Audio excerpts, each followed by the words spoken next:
guys, welcome back to my channel.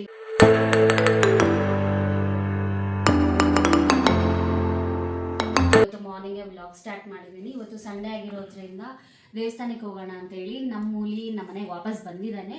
So ಮಾರ್ನಿಂಗ್ಗೆ ಮನೆ ಕೆಲಸ ಎಲ್ಲ ಮುಗಿಸಿ ಹಾಗೆ ನೋಡಿ ದೇವ್ರ ಪೂಜೆನ ಮುಗಿಸಿ ಈಗ ಹೊರಡ್ತಾ ಇದ್ದೀವಿ. ಈಗ 10 o'clock ಆಗಿದೆ. ಸೊ ದೇವಸ್ಥಾನದ ಹಿನ್ನೆಲೆ ನಿಮ್ಗೆ ಹೇಳ್ಬೇಕಿತ್ತು. ಸೊ ನೆಕ್ಸ್ಟು ವಿಡಿಯೋನ ದೇವಸ್ಥಾನದಲ್ಲಿ ಕಂಟಿನ್ಯೂ ಮಾಡ್ತೀನಿ. ಸೊ ವಿಡಿಯೋನ ಯಾರು ಸ್ಕಿಪ್ ಮಾಡೋದಕ್ಕೆ ಹೋಗ್ಬಿಡಿ, ವಿಡಿಯೋನ ಕೊನೆಯವರೆಗೂ ನೋಡಿ. ಹಾಗೆ ಯಾರೆಲ್ಲ ನನ್ನ ಚಾನಲ್ನ ಫಸ್ಟ್ ಟೈಮ್ ನೋಡ್ತಾ ಇದ್ದೀರಾ ಸಬ್ಸ್ಕ್ರೈಬ್ ಆಗೋದನ್ನು ಮರಿಬೇಡಿ. ಈಗ ಕೆಳಗಡೆ ಹೋಗಿ ನಮ್ಮ ಹುಲಿ ಹೇಗೆ ರೆಡಿ ಆಗಿದ್ದಾನೆ ಅಂತ ತೋರಿಸ್ತೀನಿ. ಟೈಮ್ ವೇಸ್ಟ್ ಮಾಡಿದ್ರೆ ವಿಡಿಯೋ ಸ್ಟಾರ್ಟ್ ಮಾಡೋಣ ಬನ್ನಿ. ನೋಡಿ, ಇದು ಫಸ್ಟ್ ನಮ್ಮದು ಹಳೆ ಬೈಕ್ ಕಲರ್ ಇದ್ದಿದ್ದು. ಈಗ ನಾವು ಕಂಪ್ಲೀಟಾಗಿ ಚೇಂಜ್ ಮಾಡಿಸಿದ್ದೀವಿ. ಹೊಸ ಗಾಡಿ ಥರ ಕಾಣಿಸ್ತಾ ಇದೆ ನೋಡಿ. ಈಗ ಬ್ಲ್ಯಾಕ್ ಕಲರಿಗೆ ಚೇಂಜ್ ಮಾಡಿಸಿದ್ದೀವಿ. ಪೇಂಟಿಂಗ್ ನಿಮಗೆ ಏನಾದರೂ ಇಷ್ಟ ಆಗಿದೆ ಕಮೆಂಟ್ ಬಾಕ್ಸಲ್ಲಿ ಕಮೆಂಟ್ ಮಾಡಿ. ನೋಡಿ ಗೈಸ್, ಎಷ್ಟು ಚೆನ್ನಾಗಿ ಕಾಣಿಸ್ತಿದೆ. ಫುಲ್ಲು ಬ್ಲ್ಯಾಕ್ ಕಲರು, ಫುಲ್ ಹೈಲೈಟಾಗಿ ಕಾಣಿಸ್ತಿದೆ. ಬಿಸಿಲಿಗಂತೂ ಇನ್ನೂ ಚೆನ್ನಾಗಿ ಕಾಣಿಸ್ತಿದೆ, ಶೈನಿಂಗ್ ಇದೆ. ನನ್ನ ದೃಷ್ಟಿನೇ ತಾಗುತ್ತೆ. ನಾನು ಫಸ್ಟ್ ವ್ಲಾಗಲ್ಲಿ ಹೇಳಿದಾಗೆ 1996 ಮಾಡೆಲ್ ಇದು. ಗಾಡಿ ಸ್ಟಾರ್ಟ್ ಆಗಿದ ತಕ್ಷಣ ಹೊರಡ್ಬೇಕೀಗ. ಗಾಡಿ ಸೌಂಡ್ ಕೇಳಿಸ್ಕೊಳ್ಳಿ, ಎಷ್ಟು ಚೆನ್ನಾಗಿದೆ.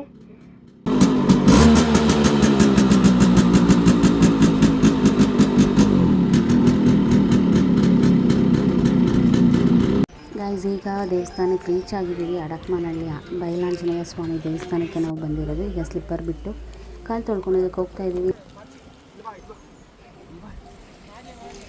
ಕಾಲು ತೊಳೆದಿದ್ದಾಯಿತು. ಈಗ ನಾವು ಗಾಡಿ ಪೂಜೆ ಮಾಡಿಸೋದಕ್ಕೆ ಪೂಜೆ ಸಾಮಾನು ತೊಗೊಂಡು ಹೋಗ್ತಾ ಇದ್ದೀವಿ. ಇಲ್ಲೇ ದೇವಸ್ಥಾನದ ಪಕ್ಕದಲ್ಲೇ ನಿಮಗೆ ಸಿಗುತ್ತೆ ನೋಡಿ. ಇಲ್ಲಿ ಮೈನ್ ರೋಡಿಂದ ಲೆಫ್ಟ್ ಬಂದರೆ ಸ್ಟ್ರೈಟ್ ರೋಡು ದೇವಸ್ಥಾನ ಸಿಗುತ್ತೆ.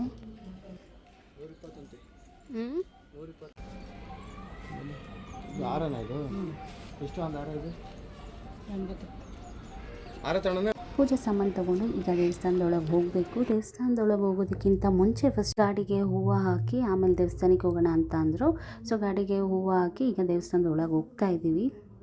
ನನಗೆ ಈ ದೇವಸ್ಥಾನಕ್ಕೆ ಬಂದರೆ ಮನಸ್ಸಿಗೇನೋ ಒಂಥರ ಸಮಾಧಾನ. ನನಗೇನೇ ಬೇಜಾರು ನೋವು ಏನೇ ಒಂದಿದ್ರು, ನನ್ನ ಫ್ಯಾಮಿಲಿಯಲ್ಲಿ ಏನೇ ಪ್ರಾಬ್ಲಮ್ ಆದ್ರೂ ನಾನು ಫಸ್ಟ್ ನೆನೆಸ್ಕೊಳ್ಳೋದು ಇದೇ ದೇವರನ್ನೇ. ನನ್ನ ಸ್ಟ್ರೆಂತ್ ಅಂತ ಹೇಳಿದ್ರೂ ತಪ್ಪಾಗಲ್ಲ. ನಾನು ಈ ದೇವ್ರನ್ನ ಬ್ಲೈಂಡಾಗಿ ನಂಬಿದ್ದೀನಿ. ನಾನಿಡೋ ಪ್ರತಿಯೊಂದು ಹೆಜ್ಜೆನಲ್ಲೂ ನಾನು ಇವ್ರನ್ನೇ ಆರಾಧಿಸೋದು. ಗಾಡಿ ಸಿಕ್ಕಿದ ತಕ್ಷಣ ಫಸ್ಟು ನಿನ್ನ ಸನ್ನಿಧಾನಕ್ಕೆ ಗಾಡಿ ತೊಗೊಂಡು ಬಂದು ಪೂಜೆ ಮಾಡಿಸ್ಕೊಂಡು ಹೋಗ್ತೀನಿ ಅಂತ ಹರಕೆ ಮಾಡ್ಕೊಂಡಿದ್ದೆ. ಸೊ ಹಾಗಾಗಿ ಫಸ್ಟು ದೇವಸ್ಥಾನಕ್ಕೆ ಗಾಡಿ ರೆಡಿ ಆಗಿದ ತಕ್ಷಣ ಫಸ್ಟು ದೇವಸ್ಥಾನಕ್ಕೆ ತೊಗೊಂಬಂದು ಪೂಜೆ ಮಾಡಿಸೋದಕ್ಕೋಸ್ಕರನೇ ನಾವು ಬಂದಿರೋದು. ಆ್ಯಂಡ್ ದೇವಸ್ಥಾನದ ಬಗ್ಗೆ ಹೇಳೋದಾದರೆ, ನಾವೇನಾದರೂ ಈ ಥರ ಮುಂದೆ ಆಗೋದಿಲ್ವಾ ಅಂತ ಕೇಳಿದ್ರೆ ಹೂವು ಪ್ರಸಾದ ಕೂಡ ಕೊಡುತ್ತೆ. ನಾನು ಅದೊಂದು ವಿಡಿಯೋ ಕ್ಲಿಪ್ ಹಾಕ್ತೀನಿ. ಅಂದರೆ ನಾವೇನಾದರೂ ಕೇಳ್ಕೊಂಡ್ರೆ ಪ್ರಸಾದ ಹೇಗೆ ಕೊಡುತ್ತೆ ಅಂತ ಅದನ್ನು ನೋಡ್ಕೊಂಡು ಬನ್ನಿ. ನೋಡಿ, ಈ ಥರನೇ ಹೂವು ಪ್ರಸಾದ ಕೊಡೋದು. ಆ್ಯಂಡ್ ನಿಮಗೆ ಏನಾದರೂ ಹರಕೆ ಮಾಡ್ಕೊಳ್ಳೋದಾದರೆ ಇಲ್ಲಿ ಹರಕೆ ಮಾಡಿಕೊಂಡ್ರೆ ನೀವು ಅಂದ್ಕೊಂಡಿದ್ದು ಹಾಗೆ ಆಗುತ್ತೆ, 100% ಹಾಗೆ ಆಗುತ್ತೆ. ಆಗೋದಿಲ್ಲ ಅನ್ನೋದಿದ್ರೂ ಸೂಚನೆ ಕೊಡುತ್ತೆ. ಅದು ಹೇಗೆ ಅಂತಲೂ ಹೇಳ್ತೀನಿ. ಹರಕೆ ಅನ್ನೋದಕ್ಕಿಂತ ಇದು ವ್ರತದ ಥರ ಮಾಡಬೇಕು. 16 days ವ್ರತ, ಇದು 16 ದಿನದ ವ್ರತ. ನೀವು ವ್ರತ ಮಾಡ್ತೀರಾ ಅನ್ನೋದಾದರೆ ದೇವಸ್ಥಾನದಲ್ಲೇ ಸಿಗುತ್ತೆ ಮೊಟ್ಟೆಕಾಯಿ. ಅದಕ್ಕೆ ನಿಮ್ಮ ಹೆಸರು ಹಾಗೆ ಕಾಯಿ ಯಾವತ್ತು ಕಟ್ತಾ ಇದ್ದೀರಾ ಅಂತ ಅದರಲ್ಲಿ ಬರೀಬೇಕು. ನೋಡಿ, ಇಲ್ಲಿ ಕಾಯೆಲ್ಲ ಕಟ್ಟಿದ್ದಾರಲ್ಲ, ಇದೆಲ್ಲ ವ್ರತ ಮಾಡ್ತಿರೋರು ಕಟ್ಟಿರೋ ಕಾಯಿ ಅದು. ಈ ವ್ರತ ಸ್ಟಾರ್ಟ್ ಮಾಡೋದಕ್ಕಿಂತ ಮುಂಚೆ ಮನೆಯೆಲ್ಲ ಕ್ಲೀನ್ ಮಾಡ್ಕೋಬೇಕು. ಮನೆಯಲ್ಲಿ ಅಂಟು ಮುಂಟು ಆಗಬಾರ್ದು. ಆ್ಯಂಡ್ ನಾನ್ ವೆಜ್ ಕೂಡ ಮಾಡಬಾರ್ದು. 16 days ಕ್ಲೀನಾಗಿರಬೇಕು. 16 days ಯಾವುದಾದ್ರೂ ಒಂದು 4 days ದೇವಸ್ಥಾನಕ್ಕೆ ಬಂದು ದೇವಸ್ಥಾನದ ಸುತ್ತ 41 ಪ್ರದಕ್ಷಿಣೆ ಹಾಕಬೇಕು.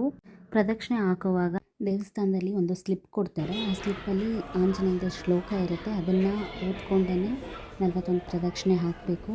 ತುಂಬಾ ಭಕ್ತಿಯಿಂದ ಮಾಡಿದ್ರೆ ನಾವು ಅಂದ್ಕೊಂಡಿದ್ದು 16 days ಒಳಗೆ ಆಗುತ್ತೆ. ನಿಮಗೆ ಬೇಕು ಅಂದರೆ 16 days ಕೂಡ ಬಂದು ಎವ್ರಿ ಡೇ ಬಂದು 41 ಪ್ರದಕ್ಷಿಣೆ ಕೂಡ ಹಾಕ್ಬೋದು. ಅದು ಇನ್ನೂ ಒಳ್ಳೆಯದು. ಲಾಸ್ಟನೇ ದಿನ ಅಂದರೆ 16th day ಕಾಯಿನ ಬಿಚ್ಕೊಂಡು ದೇವಸ್ಥಾನದ ಸುತ್ತ ಮತ್ತೆ 41 ಪ್ರದಕ್ಷಿಣೆ ಹಾಕಿ ದೇವಸ್ಥಾನದೊಳಗೆ ತೊಗೊಂಡೋಗಿ ಕೊಟ್ಟರೆ ದೇವ್ರ ಮುಂದೆ ಇಟ್ಬಿಟ್ಟು, ತೆಂಗಿನಕಾಯಿ ನಾವೇನು ಕಟ್ಟಿರ್ತೀವಿ ಅದನ್ನು ದೇವ್ರ ಮುಂದೆ ಇಟ್ಬಿಟ್ಟು ಕೊಡ್ತಾರೆ. ಅದನ್ನು ಕೊಟ್ಟಾದಮೇಲೆ ನೀವು ಅದನ್ನು ಮನೆಗೆ ತೊಗೊಂಡೋಗಿ ಸ್ವೀಟ್ ಮಾಡಿಕೊಂಡು ತಿನ್ನಬೇಕು. ಇದಿಷ್ಟು ವ್ರತದ ಬಗ್ಗೆ. ನಿಮಗೆ ಯಾರಿಗಾದರೂ ಜೀವನದಲ್ಲಿ ತುಂಬಾ ನೋವಾಗಿದ್ರೆ ಈ ದೇವಸ್ಥಾನಕ್ಕೆ ಒಂದು ಸತಿ ಬನ್ನಿ, ನಿಮ್ಮ ಮನಸ್ಸಿಗೆ ನೆಮ್ಮದಿ ಸಿಗುತ್ತೆ. ಆ್ಯಂಡ್ ಇದು ನರಸಿಂಹಸ್ವಾಮಿ ದೇವರು ಉದ್ಭವ ಆಗಿರೋದು. ನಿಮಗೆ ಬೇಕು ಅಂದರೆ ಯೂಟ್ಯೂಬಲ್ಲಿ ಈಗ ಉಂಟೆ ಕಾರ್ಯಕ್ರಮದಲ್ಲಿ ಈ ದೇವಸ್ಥಾನ ಬಂದಿದೆ. ಬಯಲಾಂಜನೇಯ ಸ್ವಾಮಿ ಟೆಂಪಲ್ ಇನ್ ನೆನ್ಮಂಗಲ ಅಂತ ಕೊಡಿ ನ್ಯೂಸ್ ಅಂತ ಅದರಲ್ಲಿ ತೋರಿಸ್ತಾರೆ. ಇದು ನರಸಿಂಹಸ್ವಾಮಿ ಉದ್ಭವ ಆಗಿರೋದು. ಇಲ್ಲಿ ತುಂಬಾ ಸತ್ಯ ಇದೆ. ಅಮಾವಾಸ್ಯೆ ದಿನ ಎಲ್ಲ ಹೋಮ ನಡೆಯುತ್ತೆ. ಸೊ ಎಲ್ಲರೂ ಬಂದು ಒಂದ್ಸಲಿ ವಿಸಿಟ್ ಮಾಡಿ, ಎಲ್ರಿಗೂ ಒಳ್ಳೆಯದಾಗಲಿ ಅನ್ನೋದು ನನ್ನ ಉದ್ದೇಶ. ಈಗ ನಾವು ಪ್ರದಕ್ಷಿಣೆ ಹಾಕ್ತಾ ಇದ್ದೀವಿ. ಪ್ರದಕ್ಷಿಣೆ ಹಾಕಿದಾದಮೇಲೆ ಈಗ ಗಾಡಿ ಪೂಜೆ ಮಾಡಿಸ್ಬೇಕು. ಐನೋರು ಸ್ವಲ್ಪ ಬ್ಯುಸಿ ಇದ್ದರು, ಹಾಗಾಗಿ ಸ್ವಲ್ಪ ಡಿಲೇ ಆಯಿತು ಅಷ್ಟೇ. ಈಗ ಪ್ರದಕ್ಷಿಣೆ ಹಾಕಿದ್ಮೇಲೆ ಗಾಡಿ ಪೂಜೆ ಮಾಡಿಸ್ಕೊಂಡು ಹೊರಡಬೇಕು. ಇಲ್ಲಿ ನೋಡಿ, ಇಲ್ಲೇ ಪಕ್ಕದಲ್ಲೇ ನಾಗರಕಲ್ಲು ಕೂಡ ಇದೆ. ನಾಗರಕಲ್ಲು ಹಾಗೆ ಅರಳಿ ಮರ ಇದೆ.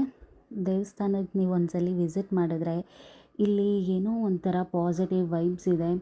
ತುಂಬಾ ಸಮಾಧಾನ ಆಗುತ್ತೆ. ನೀವು ಇಲ್ಲಿಂದ ಮತ್ತೆ ಅಯ್ಯೋ ದೇವಸ್ಥಾನದಿಂದ ಹೋಗ್ಬೇಕಾ ಅನಿಸುತ್ತೆ, ಆ ಥರ ಫೀಲ್ ಆಗ್ತಿರುತ್ತೆ. ಅಷ್ಟು ಶಾಂತವಾಗಿರುತ್ತೆ. ಒಂದ್ಸಲಿ ವಿಸಿಟ್ ಮಾಡಿ, ನೀವೇ ಎಕ್ಸ್ಪೀರಿಯೆನ್ಸ್ ಮಾಡ್ಬೋದು. ಪ್ರದಕ್ಷಿಣೆ ಹಾಕಿದ್ದಾಯಿತು. ಈಗ ಐನೋರು ಬಂದಿದ್ದಾರೆ, ಗಾಡಿ ಪೂಜೆ ಸ್ಟಾರ್ಟ್ ಮಾಡಿದ್ದಾರೆ.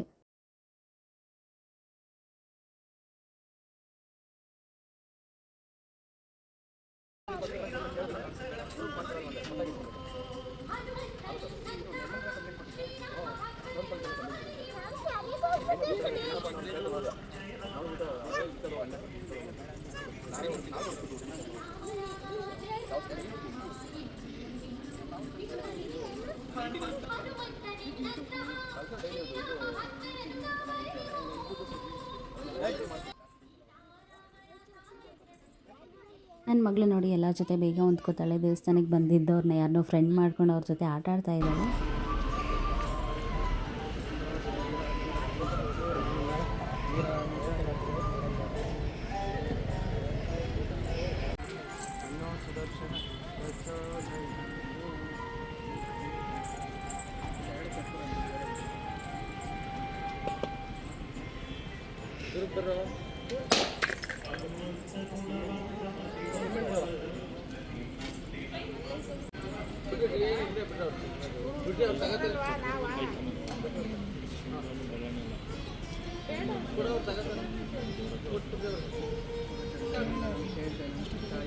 ಕೀ ಹಾಕ್ಬಿಡ್ತಾನೆ ಪೂಜೆ ಮಾಡಿಸ್ಬೇಕು.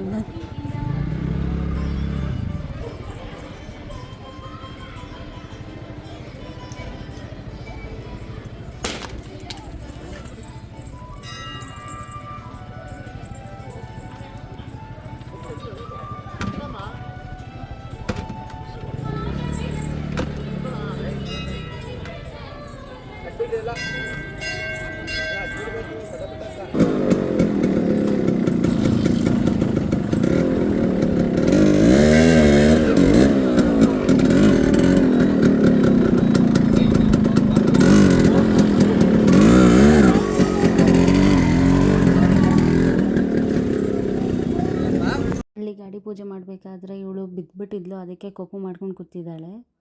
ನೋಡಿ, ಇಲ್ಲಿ ಮೂಗತ್ರ ಏಟಾಯಿತು ಅಂತ ತೋರಿಸ್ತಾ ಇದ್ದಾಳೆ. ಪೂಜೆ ಎಲ್ಲ ಆಯಿತು. ಈಗ ಹೊರಡಬೇಕು. ಹೊರಡೋದಕ್ಕಿಂತ ಮುಂಚೆ ಮತ್ತೊಂದು ಸಲ ದರ್ಶನ ಮಾಡ್ಕೊಂಡು ಹೋಗೋಣ ಅಂತ ಹೇಳಿ ಒಳಗಡೆ ಬಂದಿದ್ದೀವಿ. ಅದೆಷ್ಟು ಸತಿ ನೋಡಿದ್ರೂ ನೋಡ್ತಾನೇ ಇರಬೇಕು ಅಂತ ಅನಿಸುತ್ತೆ. ಸೊ ಮತ್ತೆ ದರ್ಶನ ಮಾಡಿಕೊಂಡು ಈಗ ಹೊರಡಬೇಕು.